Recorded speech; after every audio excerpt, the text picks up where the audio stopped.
Hi, how you doing? I like doing this at the end of every year so that we could just review the things that we did throughout this year, as well as look towards sort of the goals and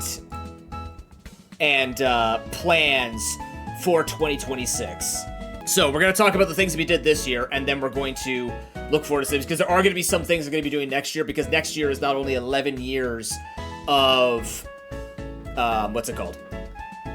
It's not only 11 years of content creation, January 20th, live content creation, 15 years in total of doing this thing on the internet, between YouTube and Twitch, but next year is also the 10th anniversary of charity marathoning. So next year's marathon, I want to be a big deal. We're going to start with looking at statistics. We're going to be talking to the internet in terms of stonks and not stonks. Let's take a look at this. For less streams and less hours streamed to increase viewership, even just by one, which is a big deal because this is so fluctuated with the number of different kinds of streams that I did. Like, overall, these are improvements. You know, I always call us the nomadic community, where we're kind of like seasonal.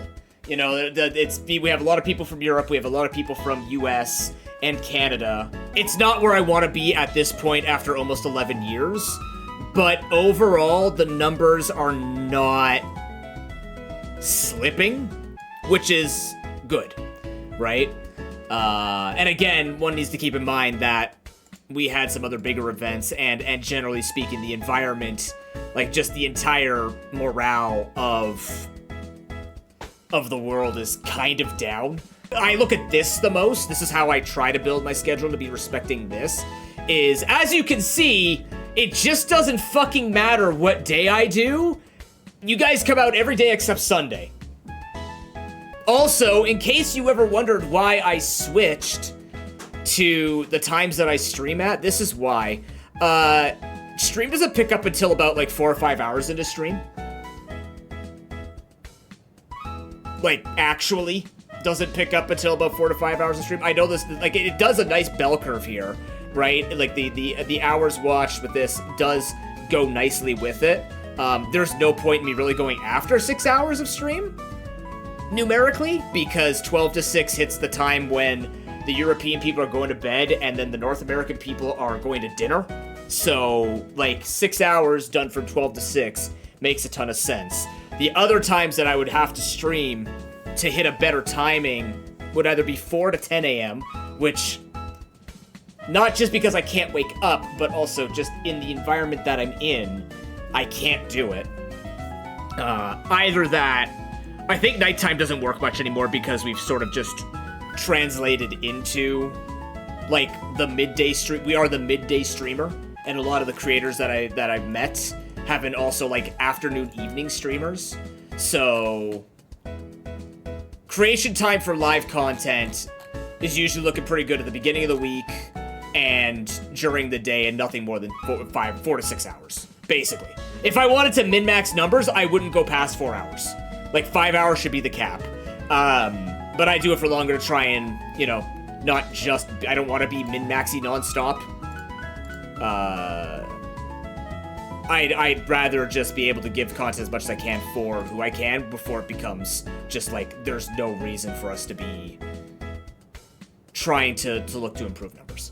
But overall, let's take a look at the general vibes of all these things. Content overall, I'd say, is stonks. Claps in chat for stonks. The Questmaster interviews with Julian was amazing. People came through and had a lot of fun with it. I'm not just talking numerically, I'm just talking variety.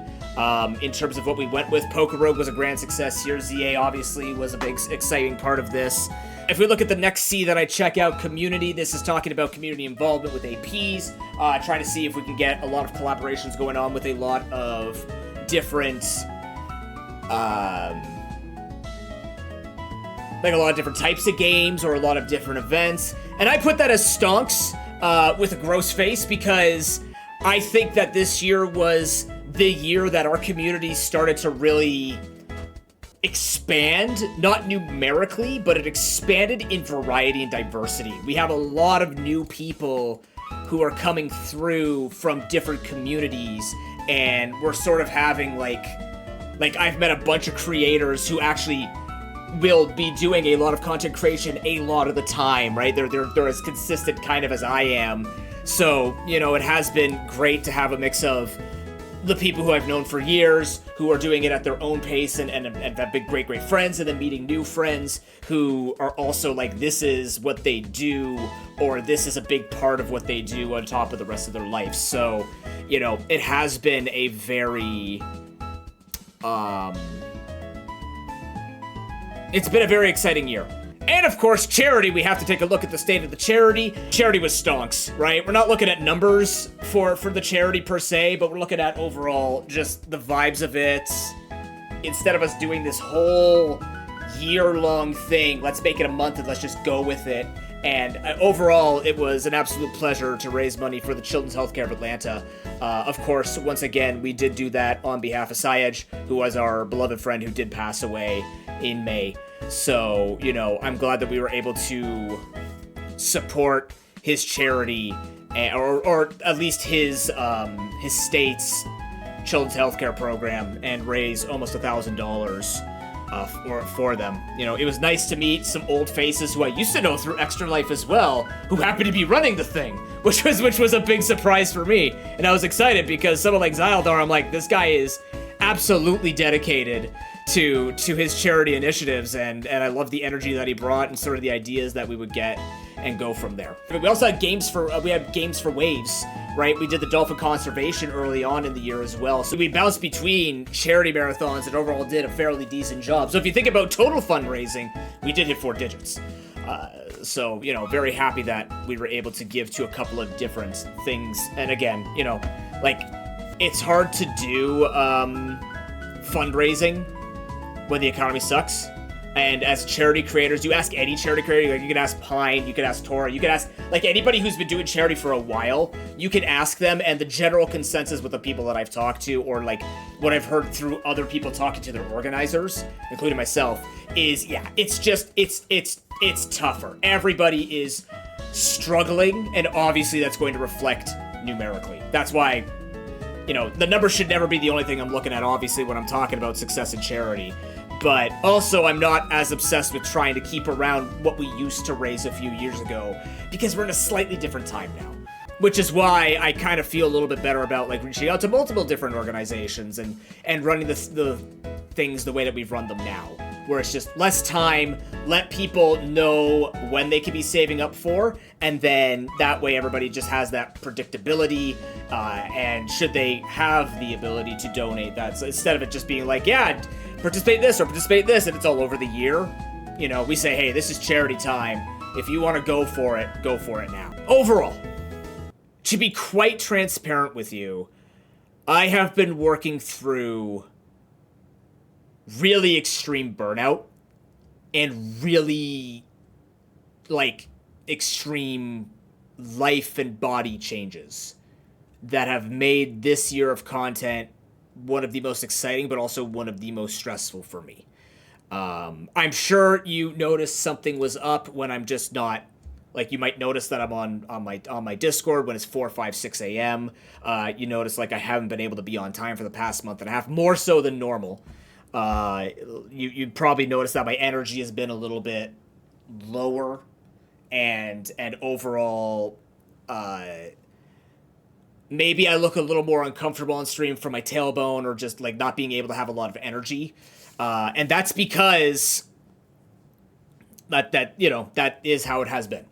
Like, I'm okay, but there are some things happening in life right now, financially, family-wise, and just the general state of the world that's sort of just really taking it out of me. And to my standards, I usually can push through. And this has kind of been the first year where I'm starting to feel like it's hitting me a little bit harder. And I don't know if that's because it's more of serious issues or serious considerations, and I'm reaching that quote-unquote next stage of my life, or whatever else I can interpret. But effectively, the short answer is, if you ask me if I'm okay, that's my face. The long answer is I look more like this. You know, this is the 10th year that I've done this, and I have expectations of myself. I know it doesn't just work like that. You know, time doesn't equal money and stuff like this. But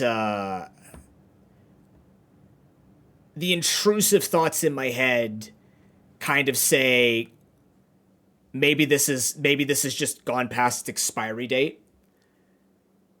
And there's another part of me that says maybe you need to do what you really need to do and actually push for things that you want to achieve. And we'll talk about that a little later.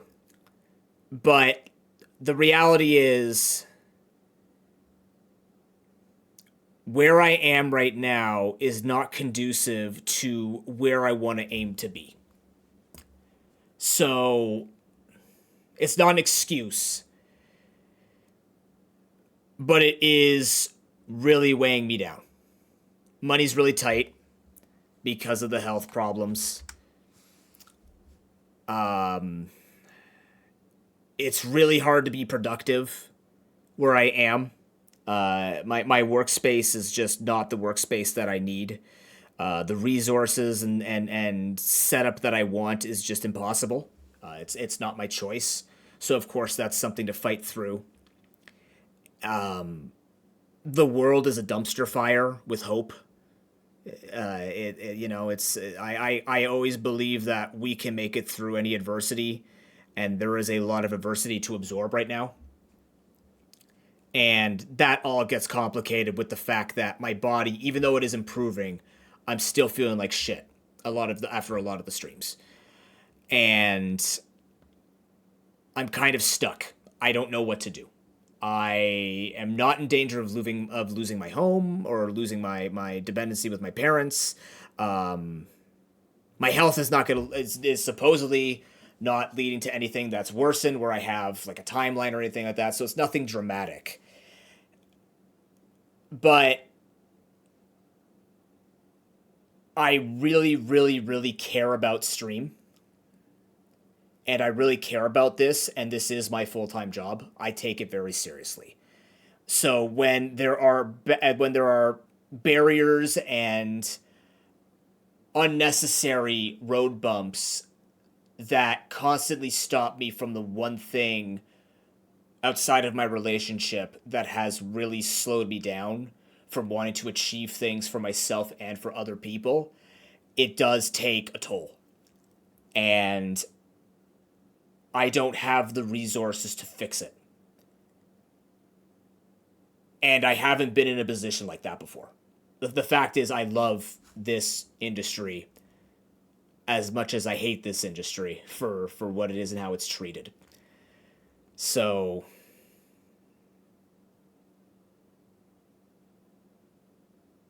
it's been very tough. It's been hard this year. I'm glad that we had a really good 2025.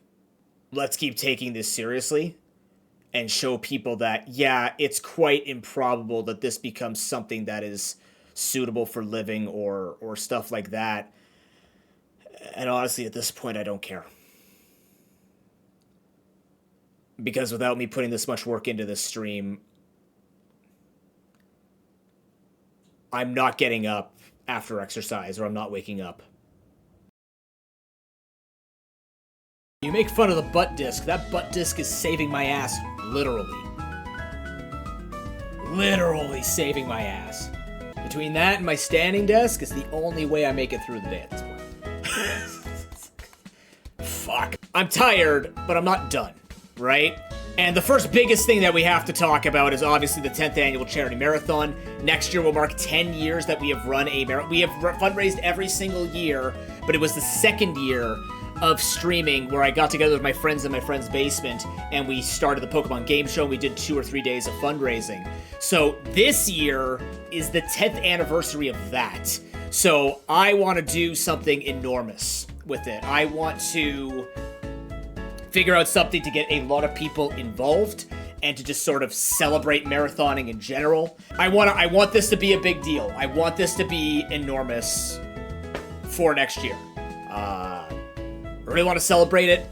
I want to bring back some old stuff. I want to bring in some new stuff. I want to bring in a bunch of people. and just go back to like what we used to have, where we just had non-stop collabs before. This year again, because just completely burnt out, I said let's just keep it simple, do it for the month, see how the month works. I like the month, but I also like playing with a lot of people and showing off a bunch of fantastic creators. So I want to bring this in. Maybe we do a tabletop year again. The game show is going to be huge too. If I can afford it, I am going to get you a fancy, not a ProPokeNoob grade game show. I might get you one that looks like it's designed by somebody who knows what a layer in Photoshop is. Whoa! Wouldn't that be? It would not represent what I did 10 years ago and what I still do with my game show, where it's made out of jank and a lot of, like, tape on my monitor. But you guys deserve some fancy shit. You deserve some, like, funky soundboard stuff, right? Like, it'd be nice to have something that's not just made, like, again, this is made in fucking Google Slides. I make everything in Google Slides. Whatever, it works. In terms of content, basically it's gonna stay the same, but more in terms of what I want to be happening on the channel. Pokemon is just Pokemon. Yeah, Pokemon's gonna be here. I don't know what we're gonna be doing for Pokemon in the new year, other than playing the ranked for ZA and any DLC that comes out with it. Roguelikes, I feel like it kind of fell off. There are a lot of roguelikes that I liked that I've only played it one day on stream, and I want to play them more. So I'm gonna try and allocate. I don't know if I want to do like a weekly thing for it. I don't really like tying myself to Thursday, like you know, it's a Rogues Day type of deal. I love all of you, and you are all spectacular people, and I'm not trying to make you who you're not. But you guys really don't give a fuck what I do. In the sense that voting and involvement just doesn't matter. You're like, I'm just here. And that's great. That's actually super stress-free for me, okay? So, I always will value your opinion, even when it's everything is 20%, everybody's voted evenly, right? Yeah, see, just everybody's here to vibe, which is very, very liberating, because not a lot of creators actually get that kind of freedom. They can also be bigger, which, you know, whatever. But I'm glad people are here to vibe. Collabs. I've met a lot of people who are live at all the times of the day. I might be knocking on everybody's door weekly. With shared chat, I actually feel like part of the reason why a lot of things went well this year was because I reached out and I made more friends. Yes, you could have been like, well, duh, we could have told you that. But truth be told, it wasn't working because, like, a lot of people that I met just didn't stream as much as I do. And they didn't approach content the way that I approach content. And that's not a bad thing. It's just a different experience. And now I'm meeting a lot of people who are consistent content creators. There are people who talk to other people too, and actually like build a brand for themselves. They are not inhuman and just freaking pumping out 90,000 copy-paste TikToks and then calling it a day, right? It's tough to build the connections, but with the charity opportunities of being part of the Crusaders of Chaotic Kindness, through finding friends like Evie, through Tora, who I found through Zeph, right? And then Kat and everybody else, like it's... I found a lane.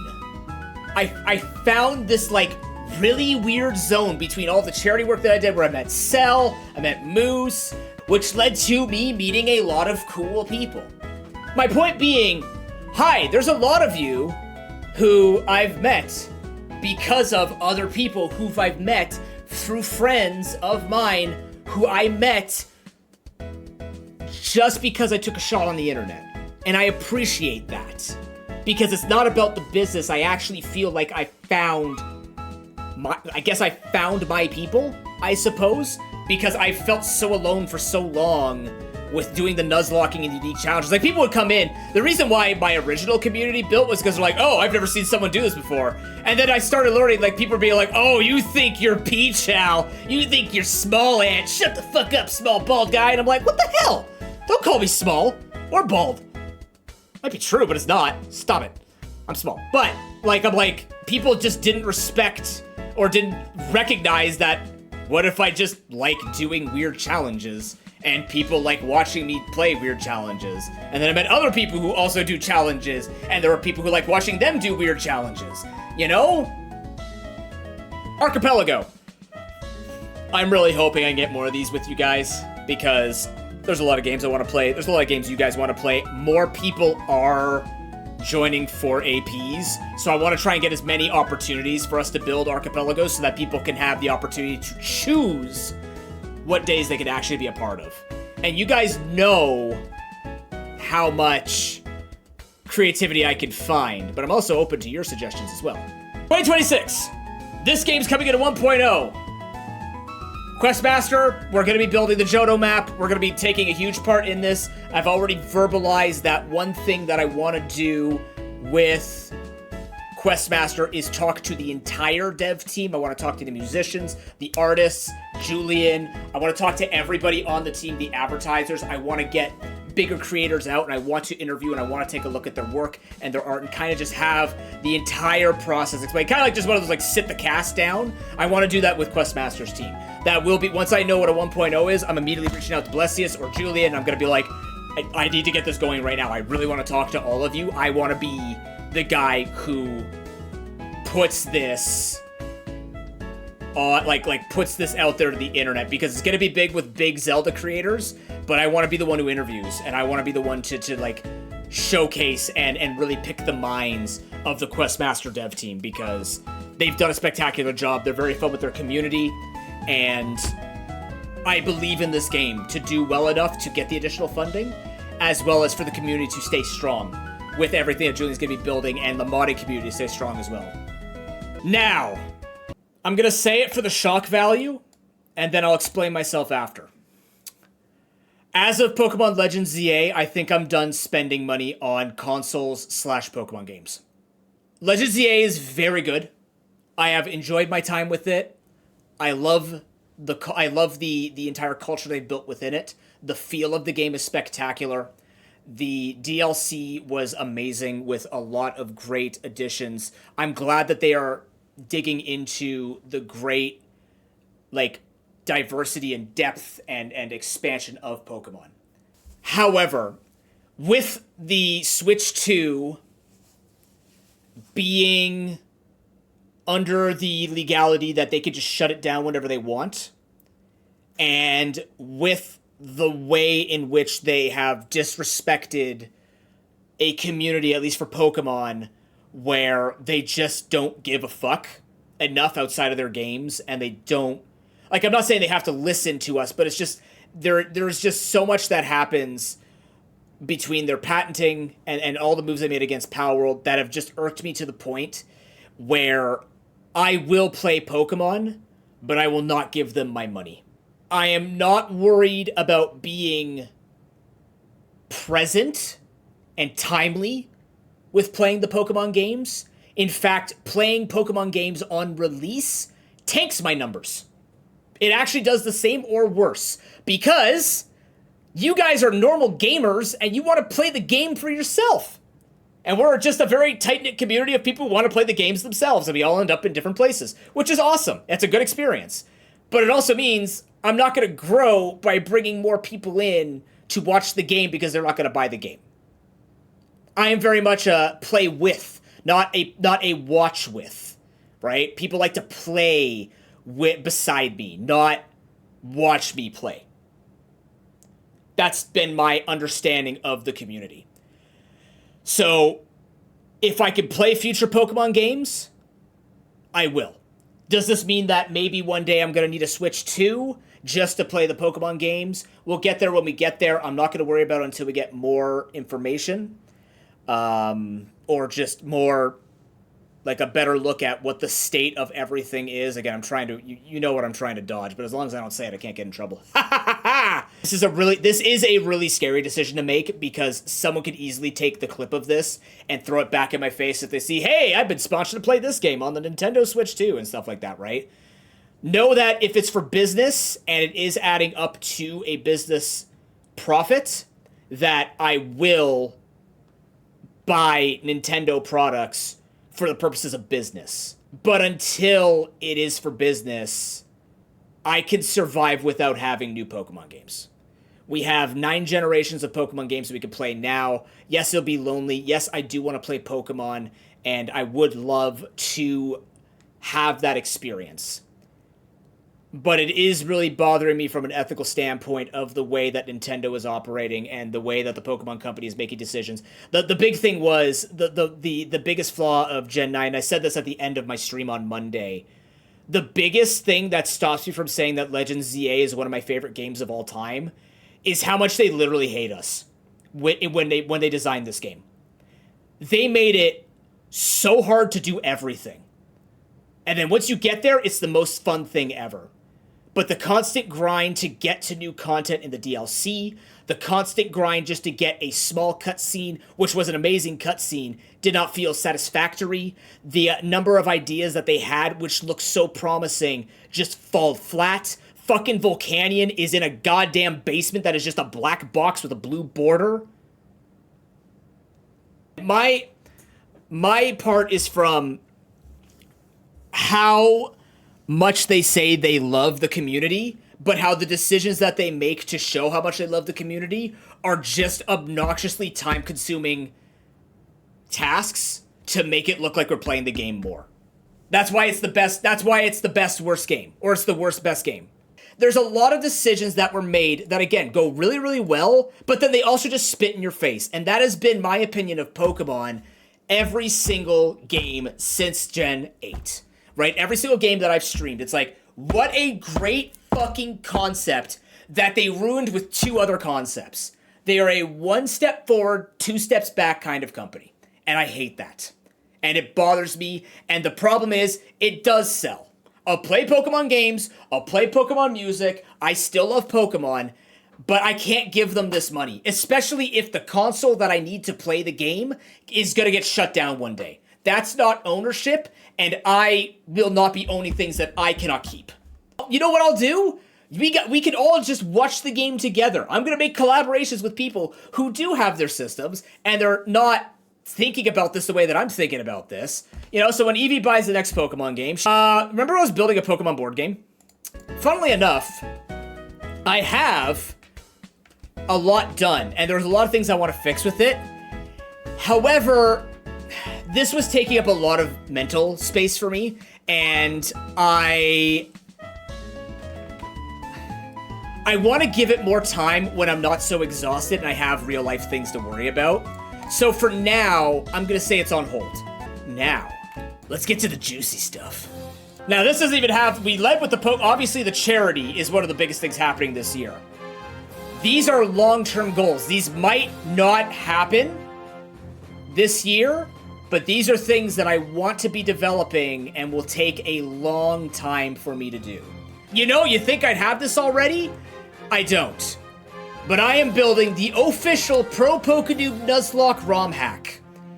I am entering my hat into the arena. I will be building a ROM hack from Officer DK's Super Red Randomizer, which was Fire Red having Gen 1 through 7, who he borrowed from someone else who was working on Gen 1 through 7 implementation. And I will be building my own challenge ROM hack. When I hear people are afraid of nuzlocking, they're afraid of randomizer nuzlocking because it's too unpredictable.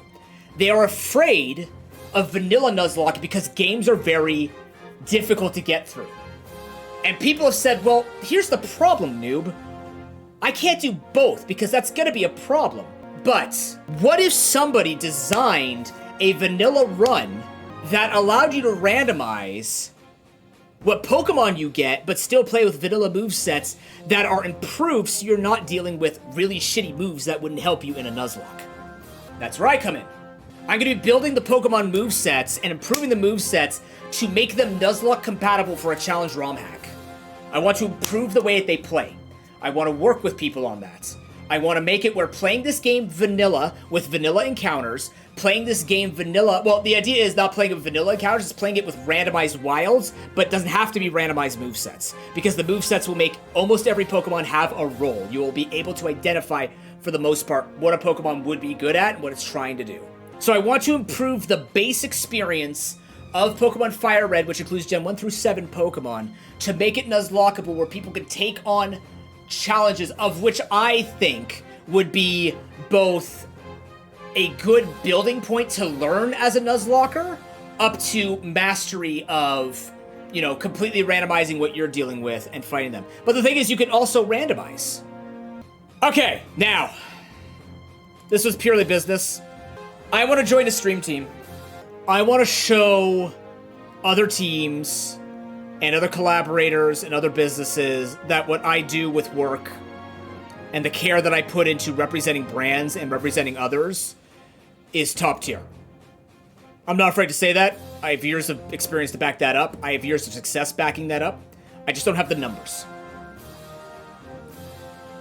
But I want to look for this. Whether this means I start my own independent stream team and kind of make it like, here's a bunch of people that I just want to show off with everybody. Like, it's just a bunch of people that just come together that hang out and do something every so often, or they just kind of like shill each other out to just get the communities going from place to place to place. Or I join a team where basically it's the same thing. I just make more friends on top of the friends that I already have. I don't know how to approach this. I will be reaching out to some people to ask. This might not happen in 2026, but this is just something that I'm looking for. Either some kind of brand promotion, just something to honestly try and just build us up business-wise, you know? Everybody deserves to have the size of community they want and to work towards it and to reassure their already awesome people in their community that, you know, I need to eat food too. And all I want to do is join a team so that we can all eat food and make enough to eat food together. So that's kind of why if I run or I join a stream team, it's like I just want to boost other creators. It's not just to boost me, it's to boost other people. For the final announcement, chat, I'm doing something really big next year.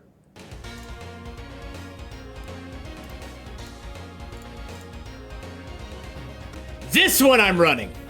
I'm running a charity team next year. Right in time for the 10th anniversary of charity marathoning. I want to help other people do charity. I say with confidence that I have at least the know-how, the bravery, the lack of being worried, and I can organize people. I can help people get through that nervousness of not knowing what they want to do when it comes to raising money. It doesn't have to be for the same thing. And I've kind of just looked at it and said, I'm not a rookie anymore. I am not here. I'm not learning new things. I know a lot of things and am willing to look up new things to learn how to make this work. I don't know when I'm going to find the time to do it, but I said we're doing it. Yeah. It'll be fine. I will have more details about this in the future because I don't know what I'm doing for fundraising. And like I said, I'm taking an actual vacation. It's not a workcation. I'm taking an actual vacation of just doing nothing and thinking about this. But let it be known, I'm looking for one of these and I'm building one of these. Chat, that's it. That's 2025. That's it. We're done. Pack it up. Go home. And usually I like to say something at the end of every stream or at the end of every year to sort of just build us up so that we can reflect on what this world has been like and just like how the year has been for content. And like I said before, this has been a really, really tough year for me. Just mentally, but also content-wise, where there was a fear that I would have to stop doing this and that I wouldn't be able to take part and kind of live what I want to do for the rest of my life. And obviously it's not happening because I have plans for 2026.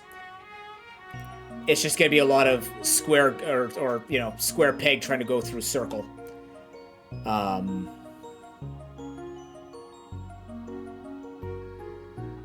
But this was a rough year for a lot of people. It's a rough life out there right now. It is for very particular parts of the world. Exceptionally arduous.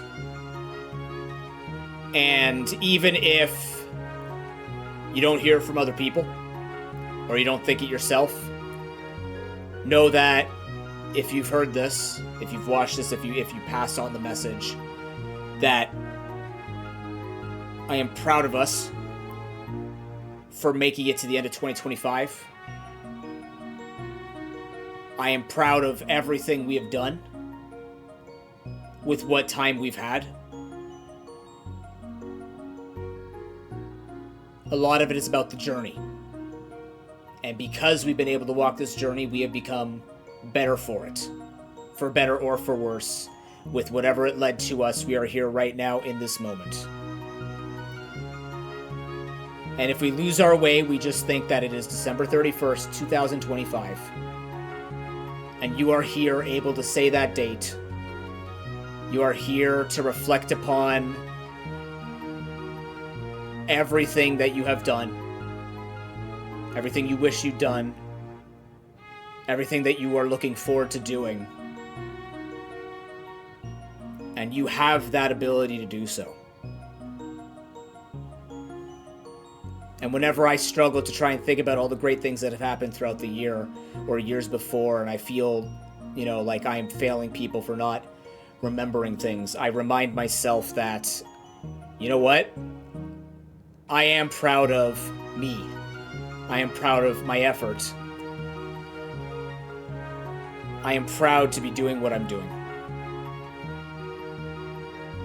And sure, it's not the way we want to do it sometimes, or most of the time.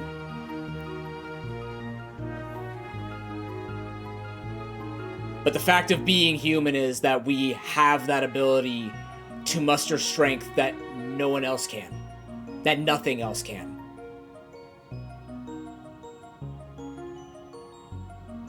We own our own lives.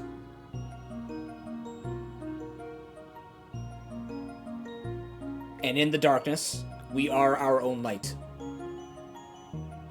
And it shines brightly when we are together.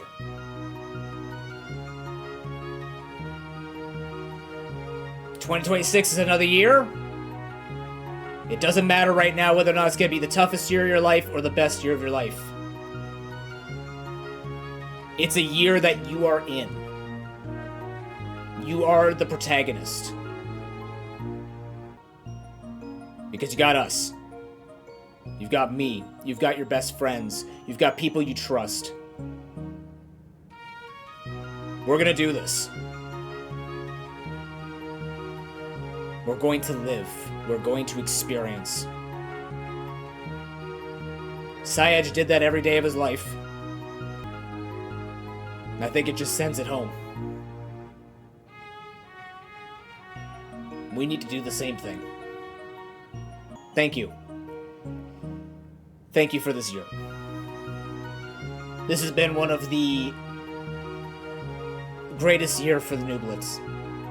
Every year is great, but this year has been filled with so many new friends, so many great events, so many things to wake up for, so many things to look forward to. So thank you for being a fellow Nooblet.